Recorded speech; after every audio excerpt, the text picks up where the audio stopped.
முதலமைச்சர் அவர்கள் கடைசி நேரத்தில் ஒரு கோப்புல பொறுப்பு டிஜிபி என்கின்ற ஒரு கோப்புல கையெழுத்து போட்டுட்டு கிளம்பிட்டாங்க ஜெர்மனிக்கு. யூபிஎஸ்சி சுப்ரீம் கோர்ட்டினுடைய கைட்லைன் படி ஒரு டிஜிபி பொறுப்பேற்ற பிறகு குறைந்தபட்சம் 2 ஆண்டுகள் அந்த டிஜிபி கொடுக்கணும். ரிட்டையர் ஆகிறதுக்கு 6 மாதம் இருக்கும் பொழுது மாநில அரசு ஒரு பட்டியலை தயார் செய்து யூபிஎஸ்சிக்கு அனுப்பணும். 5 பேர் இருக்கக்கூடிய பட்டியல். யூபிஎஸ்சியிலிருந்து 3 பேர்த்த தீர்மானம் செய்து மாநில அரசுக்கு அனுப்பி வைக்கும். முதலமைச்சருக்கு 3ல் யாரு வேண்டுமானாலும் டிஜிபியா நியமனம் செய்வதற்கு அதிகாரம் இருக்கு. இது உச்சநீதிமன்றம் 2010 இதை வரைமுறைப்படுத்தியிருக்கிறார். ஆனா சங்கர் ஜிவால் அவர்கள் இன்னைக்கு ரிட்டையர் ஆகிறாங்கன்னு தெரிஞ்சு 6 மாதத்திற்கு முன்பிருந்து எந்த கோப்பையும் தயார் செய்யாம 6 சீனியர் பைபாஸ் பண்ணி 6 மூத்த காவல்துறை அதிகாரிகளை பைபாஸ் பண்ணி சீனியாரிட்டி ஆர்டர்ல 7ஆவதாக இருக்கக்கூடிய திரு வெங்கட்ராமன் அவரை பொறுப்பு டிஜிபியாக இந்த பணியில் அமர்த்த வேண்டிய கட்டாயம் என்ன, அவசியம் என்ன?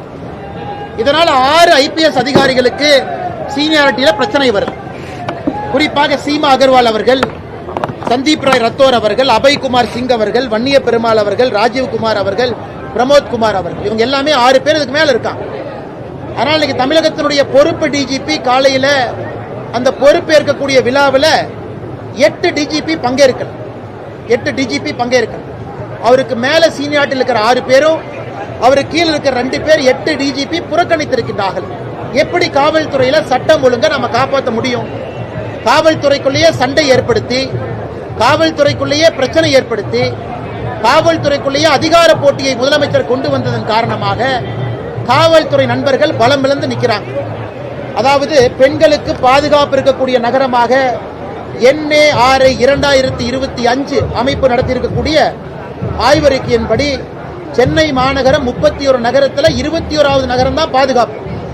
6 பெண்கள் 6% 100க்கு அவங்க மட்டும்தான் மிக பாதுகாப்பாக இருக்கின்றோம்.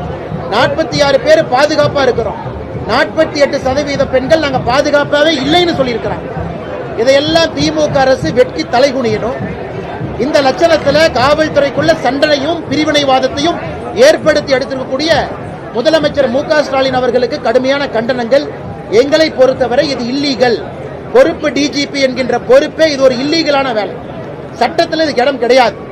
அதனால் உடனடியாக இதை மாற்றி போர்க்கால அடிப்படையில் யூபிஎஸ்சிக்கு 5 பேர் லிஸ்ட் அனுப்பி யூபிஎஸ்சி கொடுக்கிற 3 பேர்த்துல ஒருவரை தமிழகத்தினுடைய டிஜிபியாக அறிவிக்கணும். இல்லை என்றால் இந்த அரசு போலீஸ்லயும் அரசியலை கலந்துவிட்டு நஞ்சை பாய்ச்சி பொதுமக்களுடைய பாதுகாப்புக்கே பிரச்சனை ஏற்படுத்திக் கொண்டிருக்கின்றார்.